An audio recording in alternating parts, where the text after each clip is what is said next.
Chapter 41. The taxi fare from Charles de Gaulle Airport to the Notre Dame area is 70 francs, not including a tip. The fare by city bus number 351 to the same area is 7.5 francs, no tip required. Detective Max Hornung took the bus. He checked into the inexpensive Hotel Meublé and began making phone calls. He talked to the people who held in their hands the secrets of the citizens of France.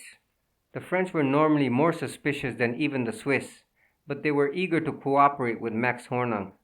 There were two reasons. The first was that Max Hornung was a virtuoso in his field, greatly admired, and it was an honor to cooperate with such a man. The second was that they were terrified of him. There were no secrets from Max. The odd-looking little man with the funny accent stripped everyone naked. Certainly, they told Max. You're welcome to use our computers. Everything to be kept confidential, of course. Of course. Max dropped in at the Inspecteurs de Finances, the Crédit Lyonnais, and the Assurance Nationale and chatted with the tax computers. He visited the computers at the Gendarmerie at Rosny-sous-Bois and the ones at the Préfecture of Police at Ile de la Cité. They started off with the light, easy gossip of old friends. Who are Charles and Hélène Roffe-Martel? Max asked. Charles and Hélène Roffe-Martel, residence Rue François Premier 5, Vésinet, married May 24, 1970, at the Mairie et Nuit. Children, none. Hélène 3 times divorced. Maiden name Roffe. Bank account at the Crédit Lyonnais in Avenue Montaigne, in name of Hélène Roffe-Martel. Average balance in excess of 20,000 francs. Expenditures? With pleasure. A bill from Librairie Marceau for books. A dental bill for root canal work for Charles Martel. Hospital bills for Charles Martel. Doctor's bill for examination of Charles Martel. Do you have result of diagnosis? Can you wait? I will have to speak to another computer. Yes, please. Max waited. The machine containing the doctor's report began to speak. I have the diagnosis. Go ahead. A nervous condition. Anything else? Severe bruises and contusions on thighs and buttocks. Any explanation? None given. Go on, please. A bill for a pair of men's shoes from Pinet. 1 hat from Rose Valois. Foie gras from Fourchon. Carita Beauty Salon. Maxim's. Dinner party for 8. Flat silver from Christofle. A man's robe from Solka. Max stopped the computer. Something was bothering him. Something about the bills. He realized what it was. Every purchase had been signed by Madame Roffe-Martel. The bill for men's clothes, the restaurant bills. All the accounts were in her name. Interesting. And then the first loose thread.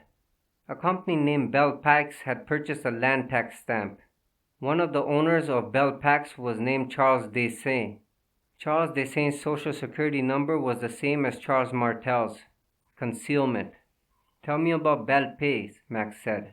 Belle Pax is owned by René Duchamps and Charles Desaint, also known as Charles Martel. What does Belle Pax do?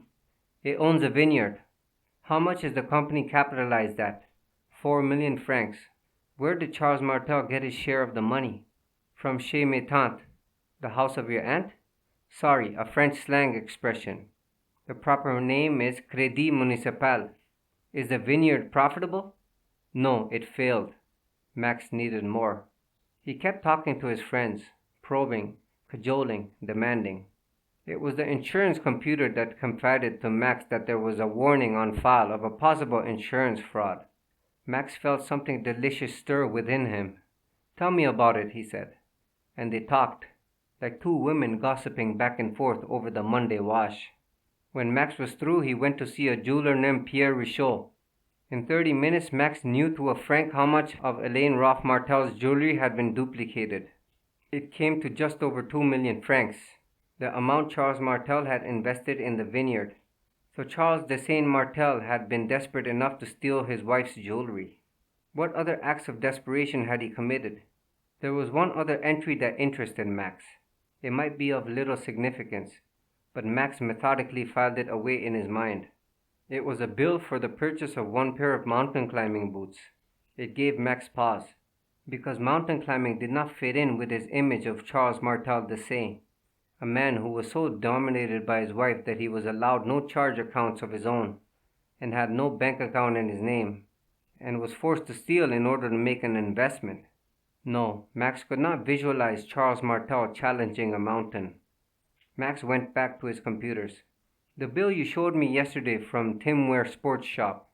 I would like to see an itemized statement, please. Certainly. It flashed on the screen before him. There was a bill for 2 boots, size 36A, a woman's size. It was Hélène Roffe-Martel who was the mountain climber. Sam Roff had been killed on a mountain.